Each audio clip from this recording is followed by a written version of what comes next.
ଖ୍ରୀଷ୍ଟରେ ମୋର ପ୍ରିୟ ଭାଇ ଓ ଭଉଣୀ ମାନେ, ଆଜି ଆମମାନେ ଏକ ଗୁରୁତ୍ୱପୂର୍ଣ୍ଣ ବିଷୟରେ କିଛି ସମୟ ଧ୍ୟାନ କରିବା, ଯାହାକି ମୋତେ ଆଉ ଆପଣଙ୍କୁ ଜାଣିବା ନିହାତି ଆବଶ୍ୟକ ଅଟେ। ଆପଣ ଜାଣନ୍ତି, ଏ ଦୁନିଆରେ ଅନେକ ଭାଇ ଭଉଣୀ ମାନେ ଆମେ ଖ୍ରୀଷ୍ଟିଆନ ବୋଲି କୁହନ୍ତି, ଆମେ ଈଶ୍ୱରଙ୍କର ଲୋକ ବୋଲି କୁହନ୍ତି, ଈଶ୍ୱରଙ୍କର ପୁଅ ଆଉ ଝିଅ ବୋଲି କୁହନ୍ତି, ଆମେମାନେ ଈଶ୍ୱରଙ୍କର ସନ୍ତାନ ବୋଲି କୁହନ୍ତି, ଆଉ ଆମ୍ଭେ ଈଶ୍ୱରଙ୍କୁ ଜାଣିଅଛୁ ବୋଲି କୁହନ୍ତି। କିନ୍ତୁ ଗୁରୁତ୍ୱପୂର୍ଣ୍ଣ ବିଷୟ ତାହା ନୁହେଁ ମୋର ପ୍ରିୟ ଭାଇ ଭଉଣୀ ମାନେ, ଯେ ଆମ୍ଭେମାନେ ଈଶ୍ୱରଙ୍କୁ ଜାଣିଛୁ ବୋଲି। କିନ୍ତୁ ଗୁରୁତ୍ୱପୂର୍ଣ୍ଣ ବିଷୟ ଏହା ଅଟେ, ଈଶ୍ୱର ମୋତେ ଆଉ ଆପଣଙ୍କୁ ଜାଣନ୍ତି କି? ଏ ଦୁନିଆରେ ଅନେକ ଲୋକଙ୍କୁ ଜାଣନ୍ତି, କିନ୍ତୁ ଯେଉଁମାନଙ୍କୁ ଏ ଦୁନିଆର ଲୋକମାନେ ଜାଣନ୍ତି, ହୁଏତ ସେମାନେ ସେଇ ଲୋକମାନଙ୍କୁ ଜାଣନ୍ତି ନାହିଁ। ଉଦାହରଣ ସ୍ୱରୂପ ଯଦି ମୁଁ କହିବି, ଆମ ଭାରତରେ ଛୋଟ ପିଲାଠାରୁ ଆରମ୍ଭ କରି ବଡ଼ ଲୋକ ପର୍ଯ୍ୟନ୍ତ ଭାରତର ପ୍ରଧାନମନ୍ତ୍ରୀଙ୍କୁ ଜାଣନ୍ତି, କିନ୍ତୁ ଭାରତର ପ୍ରଧାନମନ୍ତ୍ରୀ ଭାରତର ସମସ୍ତ ଲୋକଙ୍କୁ ଜାଣନ୍ତି ନାହିଁ। କେଉଁମାନଙ୍କୁ ଭାରତର ପ୍ରଧାନମନ୍ତ୍ରୀ ଜାଣନ୍ତି? ତାହେଲେ ସେଇମାନଙ୍କୁ ଜାଣନ୍ତି ଯେଉଁମାନେ ତାଙ୍କ ସଙ୍ଗରେ ଅଛନ୍ତି, ଯେଉଁମାନଙ୍କୁ ସେ ପ୍ରତିଦିନ ଦେଖା ହୁଅନ୍ତି, ଯେଉଁମାନଙ୍କ ସହିତ ସେ ପ୍ରତିଦିନ କଥୋପକଥନ କରନ୍ତି, ଯେଉଁମାନେ ତାଙ୍କର ନିଜର ଅଟନ୍ତି, ଯେଉଁମାନେ ତାଙ୍କର ସମ୍ପର୍କୀୟ ଅଟନ୍ତି, ଯେଉଁମାନେ ତାହାଙ୍କର ନିକଟବର୍ତ୍ତୀ ଅଟନ୍ତି, କେବଳ ସେଇମାନଙ୍କୁ ପ୍ରଧାନମନ୍ତ୍ରୀ ଜାଣିଥାନ୍ତି। କିନ୍ତୁ ଭାରତର ପ୍ରତ୍ୟେକ ଲୋକଙ୍କୁ ସେ ଜାଣନ୍ତି ନାହିଁ ବ୍ୟକ୍ତିଗତ ଭାବରେ। ଠିକ୍ ସେହିପରି ମୋର ପ୍ରିୟମାନେ, ଆଜି ଆମମାନେ ଅନେକ ଲୋକ କହୁଛୁ ପ୍ରଭୁ ଯୀଶୁ ଖ୍ରୀଷ୍ଟଙ୍କୁ ଜାଣିଛୁ, ଈଶ୍ୱରଙ୍କୁ ଜାଣିଛୁ, ଈଶ୍ୱରଙ୍କର ଲୋକ ଅଟୁ, କାରଣ ଆମେ ଖ୍ରୀଷ୍ଟିଆନ ଅଟୁ ବୋଲି। ଭଲ କଥା, ଆମେ ସମସ୍ତେ ଈଶ୍ୱରଙ୍କୁ ଜାଣିଛୁ, ଖ୍ରୀଷ୍ଟଙ୍କୁ ଜାଣିଛୁ, ବହୁତ ଭଲ କଥା।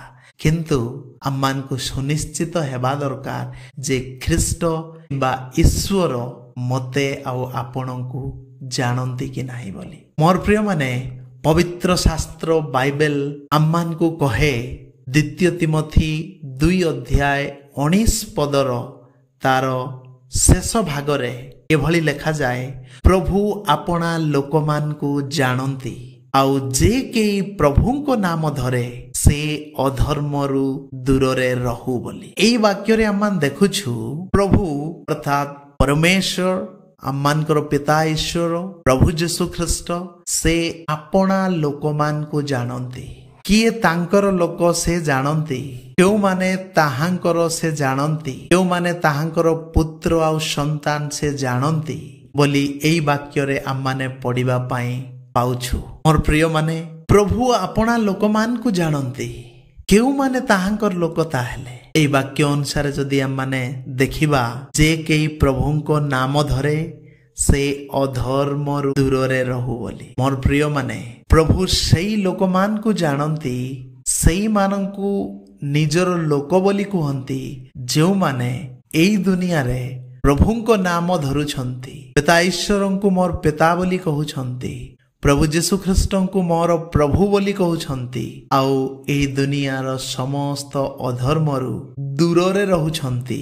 ସେଇ ଲୋକମାନଙ୍କୁ ପ୍ରଭୁ ଏଠାରେ କହୁଛନ୍ତି ନିଜର ଲୋକ ବୋଲି, ଆପଣାର ଲୋକ ବୋଲି। ସେଥିପାଇଁ ମୋର ପ୍ରିୟମାନେ, ଆସୁ ଆମ୍ଭେମାନେ ନିଜକୁ ପରୀକ୍ଷା କରିବା ଯେ ପ୍ରଭୁ ମୋତେ ଆଉ ଆପଣମାନଙ୍କୁ ଜାଣନ୍ତି କି? ଯଦି ଆମମାନେ ଖ୍ରୀଷ୍ଟିଆନ ହୋଇ, ଯଦି ଆମେ ଖ୍ରୀଷ୍ଟ ବିଶ୍ୱାସିନୀ ହୋଇ ଏହି ଦୁନିଆରେ ଯଦି ଅଧର୍ମରେ ଜୀବନ ବିତେଇବା, ତାହେଲେ କେବେ ହେଲେ ପ୍ରଭୁ ଆମମାନଙ୍କୁ ଜାଣିବେ ନାହିଁ, କି ପ୍ରଭୁ ଆମମାନଙ୍କୁ ଜାଣି ନାହାନ୍ତି। କାରଣ ଯେଉଁ ଲୋକମାନଙ୍କୁ ପ୍ରଭୁ ଜାଣିଛନ୍ତି, ସେ ଲୋକମାନଙ୍କର ପରିଚୟ ଏ ଦୁନିଆରେ, ସେମାନେ ଏଇ ଦୁନିଆରେ ଅଧର୍ମରୁ ଦୂରରେ ରହିଥାନ୍ତି। ସେଥିପାଇଁ ଆମେ ଧୋକା ନ ଖାଉ ମୋର ପ୍ରିୟମାନେ। ଏ ଦୁନିଆରେ ଯେତେବେଳେ ଆମେ ଖ୍ରୀଷ୍ଟ ବିଶ୍ୱାସିନୀ ହେଇ ଜୀବନ ବିତଉଛୁ, ଆମେ ଖ୍ରୀଷ୍ଟିଆନ ବୋଲି କହୁଛୁ, ଆଉ ଏ ଦୁନିଆରେ ପାପରେ, ଅଧର୍ମରେ, ଦୁଷ୍ଟତାରେ, ଲୋଭରେ, ମିଛରେ,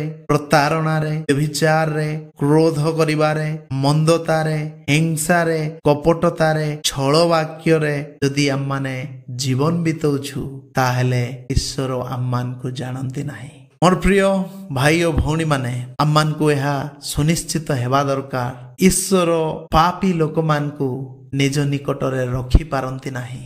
ଅଧର୍ମୀ ଲୋକମାନଙ୍କୁ ନିଜ ନିକଟରେ ରଖିପାରନ୍ତି ନାହିଁ ଆଉ ପାପୀ ଆଉ ଦୁଷ୍ଟ ଅଧର୍ମୀମାନଙ୍କ ସାଙ୍ଗରେ ପବିତ୍ର ଈଶ୍ୱର ବାସ କରନ୍ତି ନାହିଁ। ସେଇଥିପାଇଁ ମୋର ପ୍ରିୟମାନେ, ଆପଣମାନେ କେବେ ବି ଭାବନ୍ତୁ ନାହିଁ ମୁଁ ଜଣେ ପ୍ରଚାରକ, ମୁଁ ଜଣେ ପାଳକ, ମୁଁ ଜଣେ ଗାୟକ, ମୁଁ ପ୍ରଭୁଙ୍କ ସେବା ନିମନ୍ତେ ଅନେକ ତ୍ୟାଗ କରିଅଛି, ପ୍ରଭୁଙ୍କ ସେବା ନିମନ୍ତେ ଅନେକ ଦାନ ଦେଉଅଛି, ପ୍ରଭୁଙ୍କ ପାଇଁ ଉଦ୍ଯୋଗର ସହିତ ଅନେକ କାର୍ଯ୍ୟ କରୁଅଛି, ସେଥିପାଇଁ ଈଶ୍ୱର ମୋତେ ଜାଣନ୍ତି ବୋଲି କେବେ ବି ଆପଣ ଭାବନ୍ତୁ ନାହିଁ ମୋର ପ୍ରିୟମାନେ।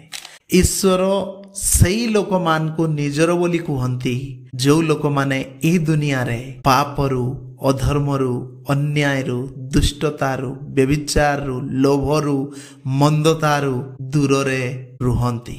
ସେଥିପାଇଁ ମୋର ପ୍ରିୟମାନେ, ପ୍ରଭୁ ଯୀଶୁ ଖ୍ରୀଷ୍ଟ ଯେତେବେଳେ ଏ ଦୁନିଆକୁ ଆସିବେ ବିଚାର କରିବା ପାଇଁ, ସେ ସମୟରେ କେବଳ ପାପ ହିଁ ଅନେକ ଲୋକମାନଙ୍କୁ ପ୍ରଭୁ ଯୀଶୁ ଖ୍ରୀଷ୍ଟଙ୍କ ଠାରୁ ଦୂର କରିଦେବ। ଆପଣମାନେ ଜାଣନ୍ତି ମୋର ପ୍ରିୟମାନେ, ମାଥ୍ୟୁ ଲିଖିତ ସୁସମାଚାର 7 ଅଧ୍ୟାୟ 23 ପଦରେ ଲେଖାଯାଏ, ସେଠାରେ ପ୍ରଭୁ ଯୀଶୁ ଖ୍ରୀଷ୍ଟ କହୁଛନ୍ତି ତାର ଦ୍ୱିତୀୟ ଭାଗରେ, ମୁଁ ତୁମ୍ଭମାନଙ୍କୁ କେବେ ହେଁ ଜାଣି ନାହିଁ, ହେ ଅଧର୍ମଚାରୀମାନେ ମୋ ପାଖରୁ ଦୂର ହୁଅ ବୋଲି। ଏଠାରେ ପ୍ରଭୁ ଯୀଶୁ ଖ୍ରୀଷ୍ଟ କେଉଁମାନଙ୍କୁ କହୁଛନ୍ତି ଦୂର ହେବା ପାଇଁ? ଆମମାନଙ୍କୁ ଧ୍ୟାନ ଦେବାର ଆବଶ୍ୟକତା ଅଛି। ଏଠାରେ ପ୍ରଭୁ ଯୀଶୁ ଖ୍ରୀଷ୍ଟ ସେଇମାନଙ୍କୁ କହୁଅଛନ୍ତି ଦୂର ହେବା ପାଇଁ ଯେଉଁମାନେ ଏହି ଦୁନିଆରେ ଅଧର୍ମରେ ଜୀବନ ବିତାଉଅଛନ୍ତି, ପାପରେ ଜୀବନ ବିତାଉଅଛନ୍ତି, ଦୁଷ୍ଟତାରେ ଜୀବନ ବିତାଉଅଛନ୍ତି, ପ୍ରତାରଣାର ସହିତ ଜୀବନ ବିତାଉଅଛନ୍ତି, ସେମାନଙ୍କୁ କହୁଛନ୍ତି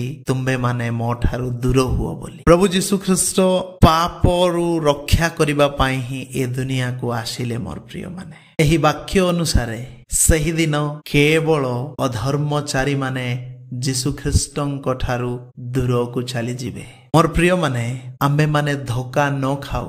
ଅନେକ ଭାଇ ଭଉଣୀ ଆମେ ଭାବିଥାଉ, ଅନେକ ଖ୍ରୀଷ୍ଟିଆନ ପ୍ରଚାରକ, ପାଳକ, ବିଶ୍ୱାସୀ ବିଶ୍ୱାସିନୀ ଭାବିଥାଉ ଆମ୍ଭେମାନେ ତ ଖ୍ରୀଷ୍ଟିଆନ ହେଇ ଅଛୁ, ଆମ୍ଭେମାନେ ତ ପ୍ରଭୁ ଯୀଶୁଙ୍କୁ ଗ୍ରହଣ କରିଅଛୁ, ଆମ୍ଭେମାନେ ତ ବାପ୍ତିସ୍ମ ନେଇଅଛୁ, ଆଉ ଆମ୍ଭେମାନେ ତ ପ୍ରଭୁଙ୍କ ମେଜରେ ମଧ୍ୟ ସହଭାଗୀ ହେଉଅଛୁ, ଆଉ ଆମେମାନେ ଚର୍ଚ୍ଚ ଯାଉଅଛୁ, ଆମେମାନେ ଉପାସନା ଆରାଧନା ସବୁ କିଛି କରୁଅଛୁ ବୋଲି। କିନ୍ତୁ ଏସବୁ କରିବାଟା ବହୁତ ଉତ୍ତମ ବିଷୟ ଅଟେ। କିନ୍ତୁ ମନେ ରଖିଥାନ୍ତୁ, ଏସବୁ କରି ଯଦି ଆପଣମାନେ ପାପରେ ଜୀବନ ବିତାଉଅଛନ୍ତି, ପାପରୁ ଦୂରରେ ରହିବା ପାଇଁ ଚାହୁଁନାହାନ୍ତି, ଅଧର୍ମରୁ ଦୂରରେ ରହିବା ପାଇଁ ଚାହୁଁନାହାନ୍ତି, ମିଛରୁ ଦୂରରେ ରହିବା ପାଇଁ ଚାହୁଁନାହାନ୍ତି, ଲୋଭରୁ ଦୂରରେ ରହିବା ପାଇଁ ଚାହୁଁନାହାନ୍ତି, ଶାରୀରିକ ଅଭିଳାଷରୁ ଦୂରରେ ରହିବା ପାଇଁ ଚାହୁଁନାହାନ୍ତି, ହିଂସା କପଟ ମନ୍ଦତାକୁ ଆପଣ ଯଦି ଘୃଣା କରୁନାହାନ୍ତି, ଆଉ ଦୁଷ୍ଟତାରୁ ଦୂରରେ ରହିବା ପାଇଁ ଚାହୁଁନାହାନ୍ତି, ତାହେଲେ ମୋର ପ୍ରିୟମାନେ,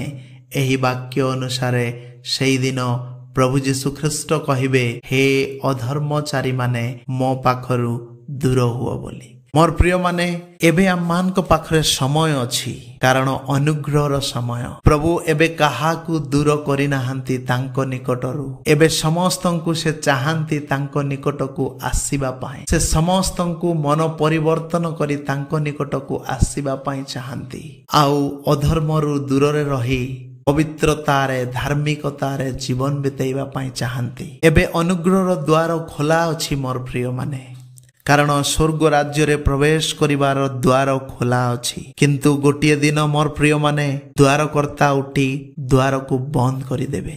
ମୁଁ ଆପଣମାନଙ୍କର ଧ୍ୟାନ ଲୁକ ଲିଖିତ ସୁସମାଚାର 13 ଅଧ୍ୟାୟ 25 ପଦ ଆଡ଼କୁ ନେବା ପାଇଁ ଚାହିଁବି। ଏଠାରେ ଏଭଳି ଲେଖା ଅଛି, ଗୃହକର୍ତ୍ତା ଉଠି ଦ୍ୱାର ବନ୍ଦ କଲା ଉତ୍ତାରେ, ଯେତେବେଳେ ତୁମ୍ଭେମାନେ ବାହାରେ ଠିଆ ହୋଇ ରହିବ ଓ ହେ ପ୍ରଭୁ ଆମ୍ଭମାନଙ୍କ ନିମନ୍ତେ ଦ୍ୱାର ଫିଟାନ୍ତୁ ଏହା କହି ଦ୍ୱାରରେ ମାରିବାକୁ ଲାଗିବ, ସେତେବେଳେ ସେ ତୁମ୍ଭମାନଙ୍କୁ ଉତ୍ତର ଦେବେ, ତୁମ୍ଭେମାନେ କେଉଁ ସ୍ଥାନର ଲୋକ ତାହା ମୁଁ ଜାଣେ ନାହିଁ ବୋଲି। 26 ପଦରେ ଲେଖାଯାଏ, ସେ ସମୟରେ ତୁମ୍ଭେମାନେ କହିବାକୁ ଲାଗିବ, ଆମ୍ଭେମାନେ ଆପଣଙ୍କ ସାକ୍ଷାତରେ ଭୋଜନ ପାନ କଲୁ, ପୁଣି ଆପଣ ଆମ୍ଭମାନଙ୍କ ଦାଣ୍ଡମାନଙ୍କରେ ଶିକ୍ଷା ଦେଲେ। କିନ୍ତୁ 27 ପଦରେ ପ୍ରଭୁ ଯୀଶୁ କୁହନ୍ତି, ତୁମ୍ଭେମାନେ କେଉଁ ସ୍ଥାନର ଲୋକ ତାହା ମୁଁ ଜାଣେ ନାହିଁ।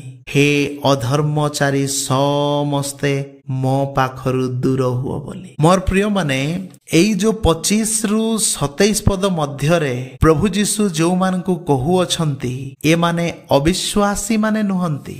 ଏମାନେ ଆମେ ଖ୍ରୀଷ୍ଟଙ୍କୁ ଜାଣିଛୁ ଆଉ ଖ୍ରୀଷ୍ଟ ବିଶ୍ୱାସିନୀ ବୋଲି କହୁଥିବା ଲୋକମାନଙ୍କୁ ସେ କହୁଅଛନ୍ତି। କାରଣ 26 ପଦରେ ଆମମାନେ ପଢିବା ପାଇଁ ପାଉଛୁ, ସେ ସମୟରେ ତୁମ୍ଭେମାନେ କହିବାକୁ ଲାଗିବ, ଆମ୍ଭେମାନେ ଆପଣଙ୍କ ସାକ୍ଷାତରେ ଭୋଜନ କଲୁ ବୋଲି। ମୋର ପ୍ରିୟମାନେ, ଯୀଶୁ ଖ୍ରୀଷ୍ଟଙ୍କ ସାକ୍ଷାତରେ କେଉଁମାନେ ଭୋଜନ କରନ୍ତି? ଆପଣ ଜାଣନ୍ତି, ଯେଉଁମାନେ ପରିତ୍ରାଣ ପାଇଅଛନ୍ତି, ଯେଉଁମାନେ ଖ୍ରୀଷ୍ଟିଆନ ଲୋକମାନେ, ଯେଉଁମାନେ ଭାବନ୍ତି ଆମେ ପରିତ୍ରାଣ ପାଇଛୁ ବୋଲି, ଯେଉଁମାନେ ଖ୍ରୀଷ୍ଟିଆନ ବୋଲି ବିଶ୍ୱାସୀ ବୋଲି ଭାବନ୍ତି, ସେଇମାନେ ରବିବାର ଦିନ ପ୍ରଭୁ ଭୋଜରେ ଅଂଶୀ ହୁଅନ୍ତି, ଯାହାକି ପ୍ରଭୁଙ୍କ ସହିତ ଭୋଜନ କରନ୍ତି। ଆଉ ସେମାନେ ପ୍ରଭୁଙ୍କର ଶିକ୍ଷା ଶୁଣନ୍ତି।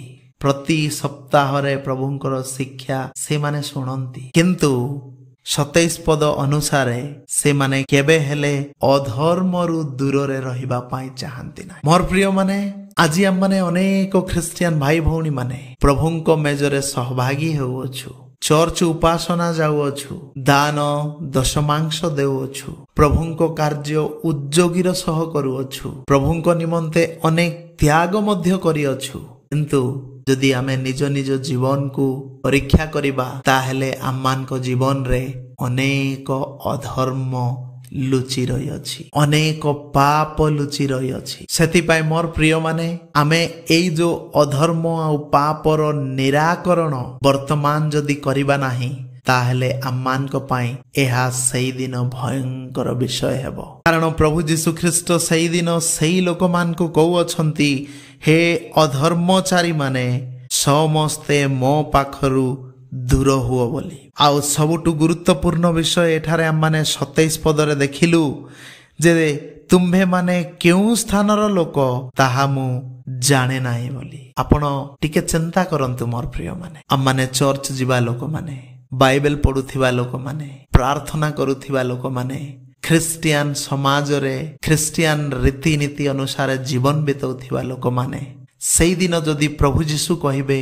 ତୁମ୍ଭେମାନେ କେଉଁ ସ୍ଥାନର ଲୋକ, ମୁଁ ତମକୁ ଜାଣେ ନାହିଁ ବୋଲି, ତାହେଲେ ଆମମାନଙ୍କୁ କେମିତି ଲାଗିବ? ସେଥିପାଇଁ ମୋର ପ୍ରିୟ ମାନେ, ଆମେ ଆମମାନଙ୍କର ଖ୍ରୀଷ୍ଟିଆନ ଜୀବନକୁ ଅତି ଗମ୍ଭୀର ଭାବରେ ନେବାର ଆବଶ୍ୟକତା ଅଛି। ଆମମାନଙ୍କର ଖ୍ରୀଷ୍ଟିଆନ ଜୀବନକୁ ହାଲକାରେ ନେବା ନାହିଁ ମୋର ପ୍ରିୟ ମାନେ। ଆମମାନେ ପାପରୁ ଅଧର୍ମରୁ ଦୂରରେ ରହିବା ପାଇଁ ପ୍ରତିଦିନ ଚେଷ୍ଟା କରିବା।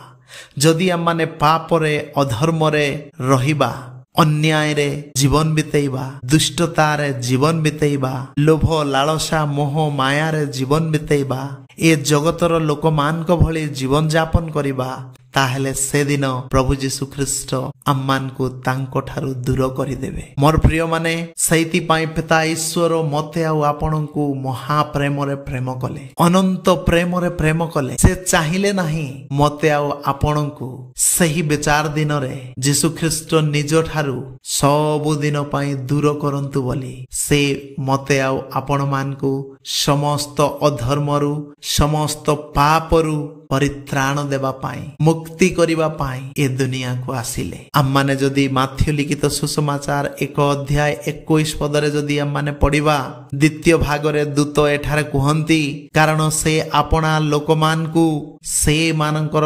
ସମସ୍ତ ପାପରୁ ପରିତ୍ରାଣ କରିବେ ବୋଲି।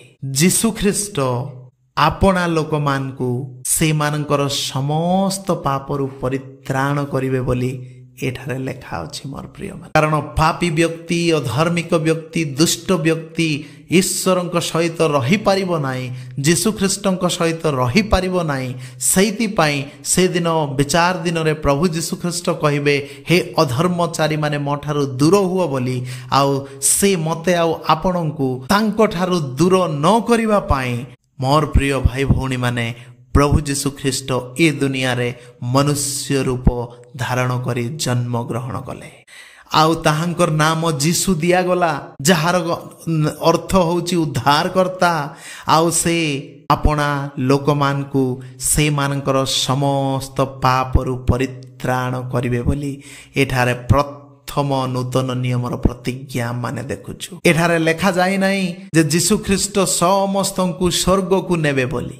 ଏଠାରେ ଲେଖାଯାଇ ନାହିଁ ଯୀଶୁଖ୍ରୀଷ୍ଟ ସମସ୍ତଙ୍କୁ ଧନୀ କରିବେ ବୋଲି। ଏଠାରେ ଲେଖାଯାଇ ନାହିଁ ଯୀଶୁଖ୍ରୀଷ୍ଟ ସମସ୍ତଙ୍କୁ ଆଶୀର୍ବାଦ କରିବେ ବୋଲି। କିନ୍ତୁ ଏଠାରେ ଲେଖାଯାଏ ଯୀଶୁଖ୍ରୀଷ୍ଟ ସମସ୍ତଙ୍କୁ ସେମାନଙ୍କର ସମସ୍ତ ପାପ ଠାରୁ ପରିତ୍ରାଣ ବା ମୁକ୍ତ କରିବେ ବୋଲି। ମୋର ପ୍ରିୟମାନେ, ଆପଣମାନେ ଯୀଶୁଙ୍କୁ ପାଇଛନ୍ତି କି? ଆପଣମାନେ ଯୀଶୁଖ୍ରୀଷ୍ଟଙ୍କର ଲୋକ କି? ଯଦି ଆପଣମାନେ ଯୀଶୁଖ୍ରୀଷ୍ଟଙ୍କର ଲୋକ, ତାହେଲେ ସେ ପ୍ରତିଜ୍ଞା କରନ୍ତି ଯେ ସେ ଆପଣା ଲୋକମାନଙ୍କୁ ସେମାନଙ୍କର ସମସ୍ତ ପାପରୁ ପରିତ୍ରାଣ କରିବେ ବୋଲି। ମୋର ପ୍ରିୟମାନେ, ତାହେଲେ ଆସୁ ଆମେ ନିଜକୁ ପରୀକ୍ଷା କରୁ। ଆମ୍ଭେମାନେ କେତେ ପାପରୁ ପରିତ୍ରାଣ ପାଇଅଛୁ? କ'ଣ ଆମମାନେ ମିଛ କହିବା ଠାରୁ ପରିତ୍ରାଣ ବା ମୁକ୍ତି ପାଇଅଛୁ ବା ବିଜୟ ପାଇଅଛୁ? ପ୍ରତାରଣା କରିବାରୁ ଆମମାନେ ବିଜୟ ପାଇଅଛୁ ବା ମୁକ୍ତି ପାଇଅଛୁ? ଅଧର୍ମରୁ ମୁକ୍ତି ପାଇଅଛୁ? ଲୋକଙ୍କୁ ଠକିବା ଠାରୁ ମୁକ୍ତି ପାଇଅଛୁ?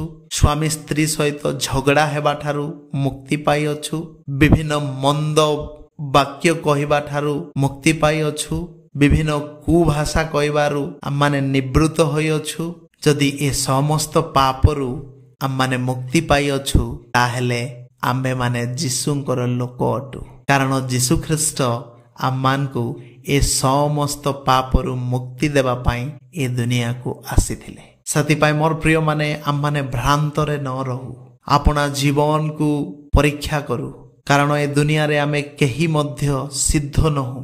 ଆମେ ସମସ୍ତେ ପାପୀ ଆଉ ଅଧାର୍ମିକ ଅଟୁ। କିନ୍ତୁ ପ୍ରଭୁ ଚାହାନ୍ତି ଆମେ ସେ ସବୁ ପାପ ଆଉ ଅଧର୍ମରୁ ଦୂରରେ ରହୁ ବୋଲି। ଆମେ ସେ ସବୁ ପାପ ଆଉ ଅଧର୍ମକୁ ପରିତ୍ୟାଗ କରୁ ବୋଲି। ଆଉ ଆମମାନେ ଈଶ୍ୱରୀୟ ସ୍ୱଭାବରେ ଜୀବନଯାପନ କରି ଈଶ୍ୱରଙ୍କର ଗୌରବ ଆଉ ମହିମାର କାରଣ ହେଉ ବୋଲି ଆମମାନଙ୍କର ପ୍ରଭୁ ଯୀଶୁଖ୍ରୀଷ୍ଟ ଚାହାନ୍ତି। କାରଣ ସେଇଥିପାଇଁ ପ୍ରଭୁ ଯୀଶୁଖ୍ରୀଷ୍ଟ ଏ ଦୁନିଆକୁ ଆସିଲେ। ଅନେକ ଲୋକ ଏ ବିଷୟକୁ ଜାଣନ୍ତି ନାହିଁ। ଯୀଶୁଖ୍ରୀଷ୍ଟ ଆମମାନଙ୍କୁ ସ୍ୱର୍ଗକୁ ନେବା ପାଇଁ ଆସିଲେ ନାହିଁ, କିନ୍ତୁ ଯୀଶୁଖ୍ରୀଷ୍ଟ ଆମମାନଙ୍କୁ ସମସ୍ତ ପାପରୁ ପରିତ୍ରାଣ ବା ମୁକ୍ତି କରିବା ପାଇଁ ଆସିଲେ। ଆଉ ମନେ ରଖନ୍ତୁ, ଯେଉଁ ଲୋକ ଯୀଶୁଖ୍ରୀଷ୍ଟଙ୍କୁ ପାପରୁ ମୁକ୍ତି ପାଇବା ପାଇଁ ବିଶ୍ୱାସ କରିଅଛି ବା ଗ୍ରହଣ କରିଅଛି, ଯଦି ସେ ପାପରୁ ଏହି ଦୁନିଆରେ ମୁକ୍ତି ପାଇ ଧାର୍ମିକ, ପବିତ୍ର, ଅନିନ୍ଦନୀୟ ଜୀବନ ଯାପନ କରୁଛି, ସିଏ ହିଁ ସ୍ୱର୍ଗକୁ ଯିବ। ମୋର ପ୍ରିୟମାନେ, ଆଉ ଯେଉଁ ଲୋକ ଯୀଶୁଙ୍କୁ ସ୍ୱର୍ଗକୁ ଯିବା ପାଇଁ ବିଶ୍ୱାସ କରି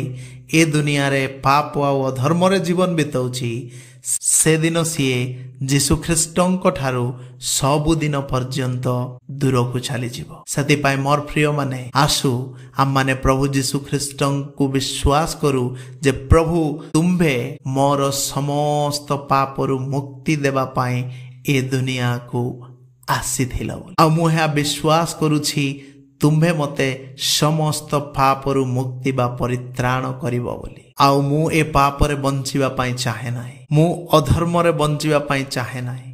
ଦୁଷ୍ଟତାରେ ବଞ୍ଚିବା ପାଇଁ ଚାହେଁ ନାହିଁ। ପ୍ରତାରଣାରେ ବଞ୍ଚିବା ପାଇଁ ଚାହେଁ ନାହିଁ। ମୁଁ ଡବଲ ଲାଇଫ ବଞ୍ଚିବା ପାଇଁ ଚାହେଁ ନାହିଁ। ମୁଁ ମଣ୍ଡଳୀରେ ଗୋଟେ ଜୀବନ ଆଉ ବାହାରେ ଗୋଟେ ଜୀବନ ବଞ୍ଚିବା ପାଇଁ ଚାହେଁ ନାହିଁ।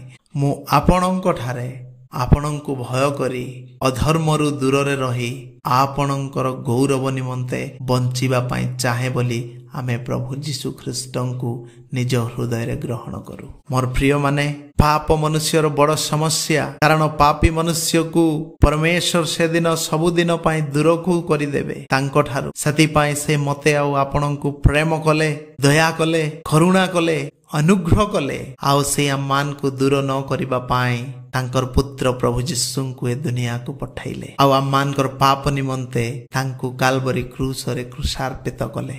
ଆମମାନଙ୍କର ଅଧର୍ମ ନିମନ୍ତେ ସେ କ୍ଷତ ବିକ୍ଷତ ହେଲେ। ଆଉ ଆମମାନଙ୍କର ପାପରୁ ସେ ମୁକ୍ତିର ପଥ ସାଧନ କଲେ। ଆଉ ସେଇ ପ୍ରଭୁ ଯୀଶୁଖ୍ରୀଷ୍ଟଙ୍କୁ ଯଦି ଆପଣ ପାଇଅଛନ୍ତି ନିଜ ଜୀବନରେ, ତାହେଲେ କେବେ ବି ଚେଷ୍ଟା କରନ୍ତୁ ନାହିଁ ଏ ଦୁନିଆରେ ପାପରେ ଆଉ ଅଧର୍ମରେ ଜୀବନ ବିତେଇବା ପାଇଁ। କିନ୍ତୁ ଏ ଦୁନିଆରେ ସବୁବେଳେ ଚେଷ୍ଟା କରନ୍ତୁ ପାପ ଆଉ ଅଧର୍ମରୁ ଦୂରରେ ରହିବା ପାଇଁ।